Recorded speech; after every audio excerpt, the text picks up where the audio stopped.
If you're a leader trying to stay strong for everyone else, but secretly hiding behind the pulpit or your calendar or your calling, I get it. I've been there. I was doing ministry on autopilot. I was smiling on stage. I was breaking down when nobody was looking. I thought leading while bleeding was noble. That hiding my pain was part of the cost of the call. I saw my dad do it for years. I saw other preachers do it for years, but saw other leaders do it. But you know what? I was wrong.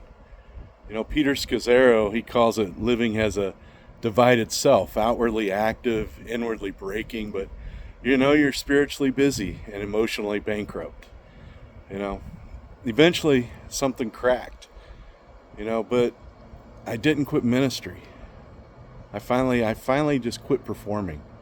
I quit being that fake self that, I always thought I had to put that persona on for.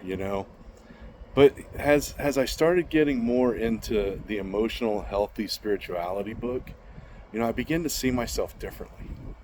And I began to name the things that I struggled with.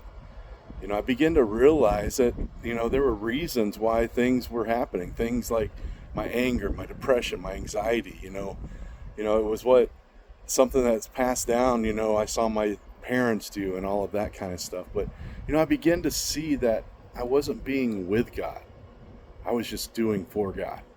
And if you watch a lot of my content, you'll hear me say that a lot. It's all about being with God. But you know what?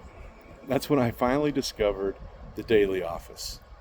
Yeah, I know it sounds kind of weird, the daily office. And if you research it, it's something that monks and monasteries and something that they do throughout the day and throughout their time. And they pause like 7 times a day just to be with God. The daily office, it's not a quiet time just to prepare for a sermon.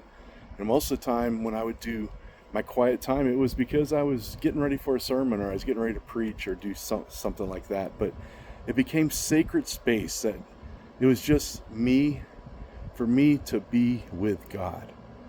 You see my content when I do walks and stuff, and those are my daily offices when I walk and I ask God, hey, why don't you go on this walk with me?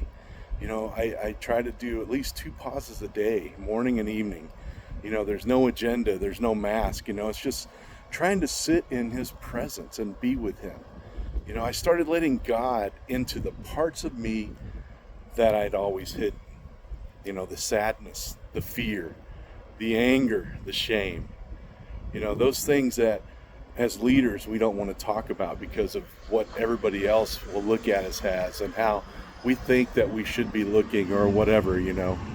But I didn't push past it this time. I sat in that silence and I let him sit with me, and that began to change everything.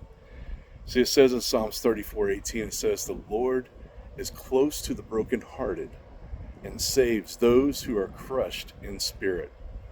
That's just not a verse. It's became my reality.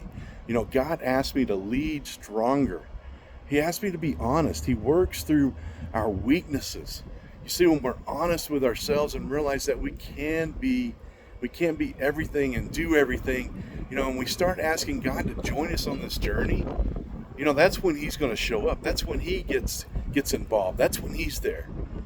But for me, that's when the rebuilding began. It was something that really energized me as I got more into this emotional healthy spirituality. And so I'm here to tell you today, if that resonates with you, I created something to help. It's a free devotional called 7-Day Soul Reset. It's a journey for the wounded leader or simply overwhelmed. It's real, it's raw, it's full of grace and no hype. It's just about healing. If you're interested in that, comment below.